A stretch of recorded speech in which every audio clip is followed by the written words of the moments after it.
I'm just walking out of one of the most tragic houses that I've ever been into. This is a very remote farmhouse at Dawlish Ard. James Killier, his wife and 5 daughters lived here. James Killier and 3 of his daughters died here. Nobody really knows what happens. It was 1868 and James took himself off down to Glen May. He didn't drink, but he seemed to come back drunk, but a very different person. As the weeks went by, he became even more melancholy. His wife was very concerned as to what was wrong with him. And then one day, the children were playing outside. He went over to a cabinet and took out his cutthroat razor, which concerned his wife terribly. He was in a very, very strange frame of mind, so she sent one of the daughters, Emily, down to fetch her brother. She went and took the youngest child, who was only 3 months old, out of the cot, and then heard screams coming from outside here in the garden. 2 screams of "Dada, Dada." She rushed outside with the baby to see her husband James throwing his children down the well.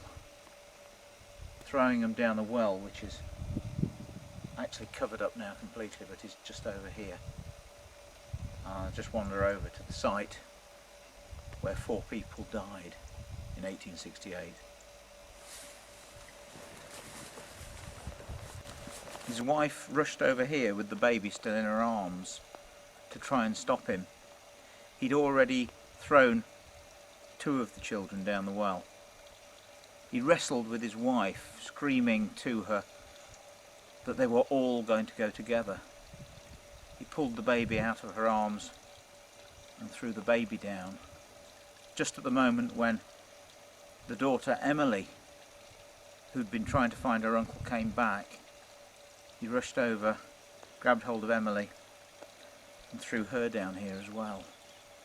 And he then jumped in on top of them. I'm standing on the top of where the well was.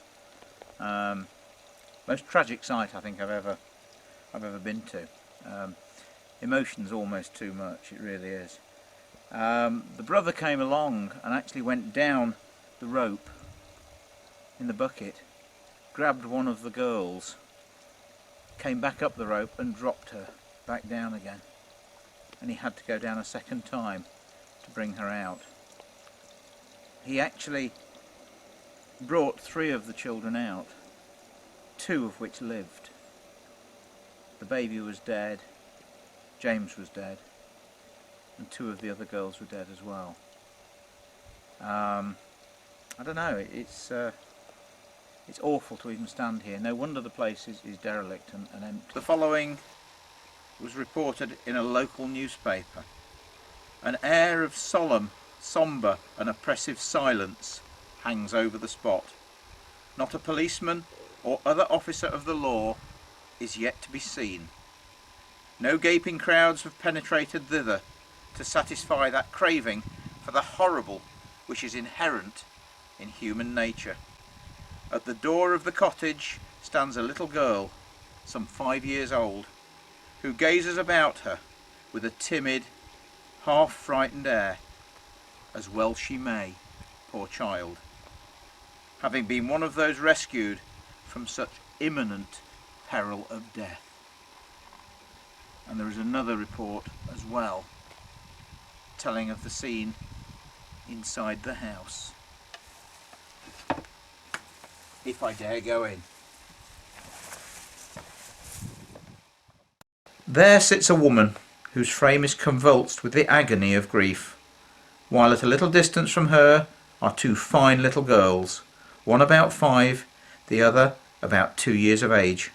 We turn into a room on the left, and there, stretched on the humble bed, covered with white counterpane, which is rivalled in colour by the faces of the dead, are 4 bodies, a father and his 3 daughters.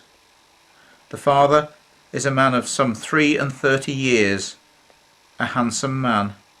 Beside him is his infant daughter Madeline. Next is the elder daughter Selina, nearly 7 years of age. Last, Louisa, about 4 years of age.